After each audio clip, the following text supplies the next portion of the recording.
Hello guys, तो कैसे हैं आप। तो guys, my name is Mohammad Faizan. और गाइस, आपका मोस्ट वेलकम है मेरे इस यूट्यूब चैनल फैज़ान क्लासेस में। गाइस, एक छोटी सी वीडियो मैं अपलोड करने जा रहा हूं, जिसमें मैं आज आपको कुछ बताऊंगा। आपको मैं इस वीडियो में बताऊंगा कि how to solve chemical reaction को हम बिना रटे कैसे सोल्व कर सकते हैं। कैसे सोल्व कर सकते हैं ना, ये प्रॉब्लम है रे बाबा, समस्या रे बाबा, तो समस्या तो सोल्व करेंगे। ठीक है, तो गाइस चलिए एक एग्जाम्पल लेकर मैं आपको समझाता हूँ। ठीक है, तो गाइज मैं कुछ पॉइंट बताऊंगा जिसमें आपको उन पॉइंट को ध्यान रखना है और केमिकल रिएक्शन आप सोल्व कर सकते हैं बिना रटे हुए। ठीक है, तो गाइज चलिए। गाइज मैंने एग्जाम्पल लिया है यहाँ पर मैथेन। ठीक है, मैथेन CH4, मैथेन का सूत्र होता है CH4, और मिथाइल एल्कोहल CH3OH। इन दोनों के हम रिएक्शन करा के देखते हैं। ठीक है, तो गाइज ये मैथेन की हमने ओपन स्ट्रक्चर यहाँ पर बना कर दिखा रखी है। ये मैथिल एल्कोहल की ओपन स्ट्रक्चर है। ठीक है, ओके। तो गाइज मैंने बताया था आपको क्या पॉइंट याद रखना है। गाइज आपको इसमें पॉइंट याद रखना है इलेक्ट्रोनेगेटिविटी का, वैद्युत ऋणात्मकता का। जिस आइटम की ज़्यादा वैद्युत ऋणात्मकता होगी, नया शब्द नहीं है गाइज, ये तो आपने सुना ही होगा।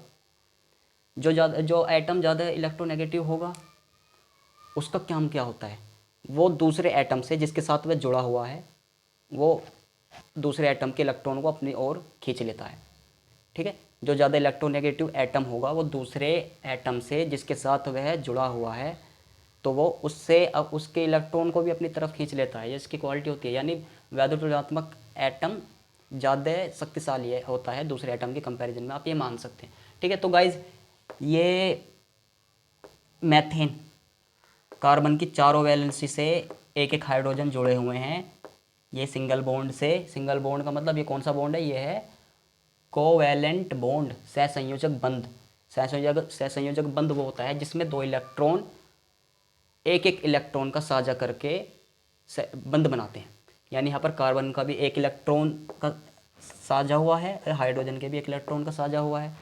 ठीक है, यानी कार्बन के भी यहाँ से पूरे हो रहे हैं, हाइड्रोजन के पूरे हो रहे हैं।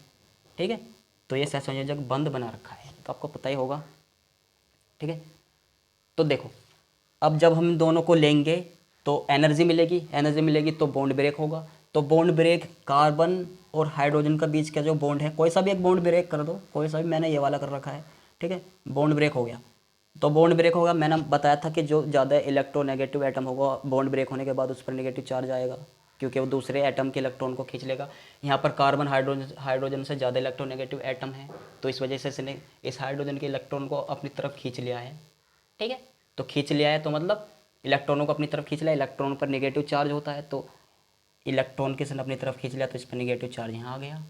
और इसमें से इलेक्ट्रॉन निकल गया है, इसका इलेक्ट्रॉन छिन गया है, तो इस पर प्लस चार्ज आएगा। यानी जिसमें से इलेक्ट्रॉन निकलता है, जो इलेक्ट्रॉन को डोनेट करता है, यहाँ पर इसने इलेक्ट्रॉन को डोनेट कर दिया तो उस पर प्लस चार्ज। और जो इलेक्ट्रॉन को एक्सेप्ट करता है, यानी ग्रहण करता है, उस पर नेगेटिव चार्ज। यहाँ पर इसका इलेक्ट्रॉन कौन खींच रहा है, ये एक्सेप्ट कर रहा है कार्बन, तो उस पर नेगेटिव चार्ज। ठीक है, ऐसे यहाँ पर कार्बन और ऑक्सीजन के बीच में बॉन्ड बन रहा है। ये बेसिकली OH ग्रुप है, एल्कोहलिक ग्रुप। तो कार्बन और ऑक्सीजन के बीच में बॉन्ड बन रहा है, तो इन दोनों के बीच में से बॉन्ड ब्रेक होगा। तो यहाँ पर ऑक्सीजन ज़्यादा इलेक्ट्रोनेगेटिव है, एटम है कार्बन से, इसी वजह से ऑक्सीजन पर नेगेटिव चार्ज आया है। अब आप ये सोच रहे होंगे यहाँ पर कार्बन पर नेगेटिव चार्ज क्यों नहीं आया, क्योंकि कार्बन यहाँ ऑक्सीजन के कंपैरिजन में कम वैद्युत ऋणात्मक है। यानी कहने का मतलब ये है कि यहाँ पर ऑक्सीजन इस कार्बन से ज़्यादा वैद्युत ऋणात्मक एटम है, तो यहाँ पर ऑक्सीजन पाया। देखो वैद्युत क्यों है सर, आपने कहा था कि रटना नहीं है, समझाना है, तो समझो क्यों है। तो ठीक है, समझाते हैं। कार्बन का परमाणु क्रमांक 6 होता है, यहाँ समझो।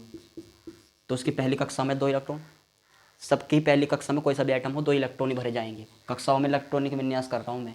पहली कक्षा में 2 इलेक्ट्रॉन, बाकी जो इलेक्ट्रॉन बचेंगे कितने बचेंगे, 4 बचेंगे, तो दूसरी कक्षा में आ गए। बेसिकली दूसरी कक्षा में 8 इलेक्ट्रॉन होते हैं।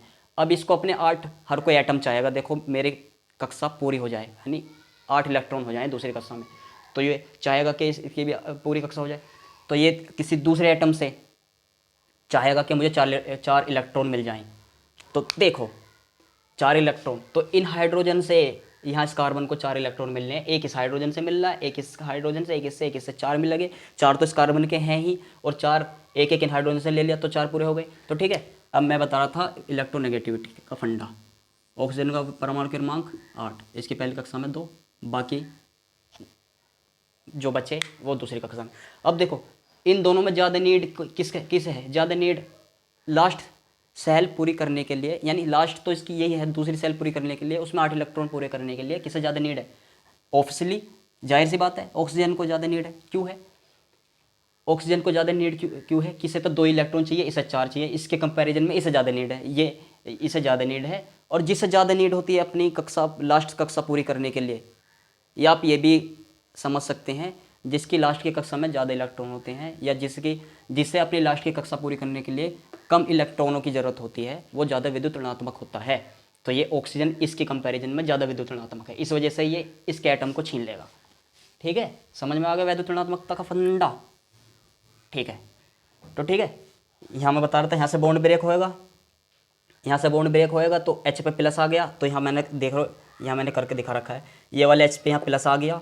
ठीक है, यहाँ CH3 के इस कार्बन पर नेगेटिव चार्ज आ गया, क्योंकि इसने इसका इलेक्ट्रॉन छीना, ये ज़्यादा इलेक्ट्रोनेगेटिव एटम है इस हाइड्रोजन से। ठीक है, इसे हम ऐसे भी तो लिख सकते हैं ना CH3। ठीक है, ऐसे यहाँ पर ऑक्सीजन ज़्यादा विद्युत ऋणात्मक है, तो यहाँ पर ऑक्सीजन पर नेगेटिव चार्ज आ गया बॉन्ड ब्रेक होने के बाद प्लस पर, क्योंकि अब इस जो ज़्यादा विद्युत ऋणात्मक है यानी ज़्यादा शक्तिशाली है इससे कार्बन से, तो इसके इलेक्ट्रॉन को छीन लेगा, इसमें से इलेक्ट्रॉन निकल गया एक। तो मैंने बताया था जो इलेक्ट्रॉन को डोनेट करेगा उस पर प्लस चार्ज, और जो ग्रहण करेगा उस पर नेगेटिव चार्ज। ठीक है, अब प्लस माइनस एक दूसरे को अट्रैक्ट करते हैं, हाँ इतना तो पता ही है सर, अट्रैक्ट करेंगे।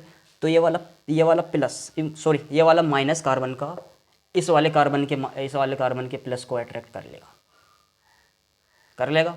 जब ये से अट्रैक्ट कर लेगा तो आपस में जुड़ जाएंगे, जब आपस में जुड़ जाएंगे प्लस माइनस न्यूट्रल हो गया, यानी कैंसिल, प्लस माइनस अट्रैक्ट होने के बाद कैंसिल हो गए, तो ये कैंसिल हो गए, ये CH3 इस वाले CH3 से जुड़ गया, तो CH3 क्या बन गया? एथेन, क्योंकि 2 कार्बन है और सिंगल बॉन्ड, कार्बन के बीच में सिंगल बॉन्ड जुड़ रहा है, 2 को कहते हैं हम एथ, सिंगल बॉन्ड जुड़ गया तो उसमें लग गया लास्ट में एन, एथ के लास्ट में एन लग गया, एथेन। अब यहाँ देखो ये वाला H का प्लस ये वाला OH का ऊपर जो है माइनस चार्ज है इस H के प्लस को अट्रैक्ट कर लेगा, प्लस माइनस न्यूट्रल हो जाएंगे, अब बन गया क्या? HOH। ये इससे सिंगल बॉन्ड से जुड़ गया HOH। सिंगल बॉन्ड से क्यों जुड़ रहा है? सिंगल बॉन्ड से तो ये इस वजह से जुड़ेगा क्योंकि एक इलेक्ट्रॉन का साझा करेंगे, जो एक इलेक्ट्रॉन का साझा करेंगे तो सिंगल बॉन्ड, यानी एक इलेक्ट्रॉन का साझा हो रहा है, सहसंयोजक बंद है। ठीक है, अब ये HOH क्या है? ये HOH वाटर है, ये वाटर की ओपन स्ट्रक्चर है। बेसिकली वाटर की ओपन स्ट्रक्चर ये होती है, बट ऐसे भी लिख लेते हैं, तो हम इसको ऐसे भी तो लिख सकते हैं क्योंकि 2H2O। ठीक है गाइज, तो गाइज समझ में आया? तो गाइज अगर आपको थोड़ा बहुत भी समझ में आया हो तो प्लीज़ चैनल को सब्सक्राइब कर लेना। आज की वीडियो में बस इतना ही, मिलेंगे नेक्स्ट वीडियो में मिलेंगे, बट उससे पहले आपको चैनल को सब्सक्राइब कर लेना और आपको बेल आइकन को प्रेस कर देना है। क्यों कर देना है? क्योंकि जितने भी मेरे चैनल से रिलेटेड नोटिफिकेशन, वीडियो की नोटिफिकेशन, वो आपको